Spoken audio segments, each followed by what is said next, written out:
So we're gonna make a quick video here on how the Ford auxiliary idle control works, or Ford A.I.C. This is a 2001 Ford F-350 Super Duty. We got just under 185,000 miles, and the Ford A.I.Cs are often found on ambulance packages. You can see here that I've cut away the unnecessary wires, and this is the newer A.I.C with the digital tachometer. Comes in really handy. The engine idles at about 680 RPM.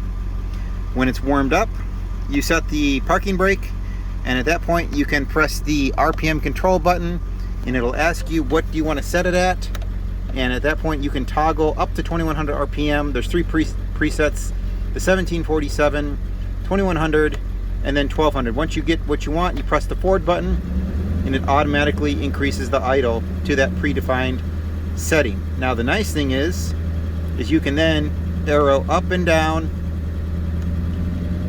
and the engine RPM will gradually come up to whatever you want it to be,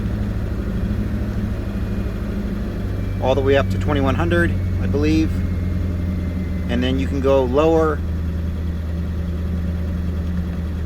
down to, well, 1200-ish. This is also where you do your PTO control. You can also do a charge protect. Again, that's kind of like the ambulance feature, where it'll detect the battery voltage or electrical load and raise the RPM accordingly. When you're done, or if you want to go back to normal, you have to just release the parking brake, and that takes it back down to the normal RPM.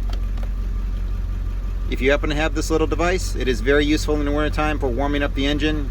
The same thing can also be done with the Hydro tuner or other tuners out there as well, but this one's handy to use going down the road.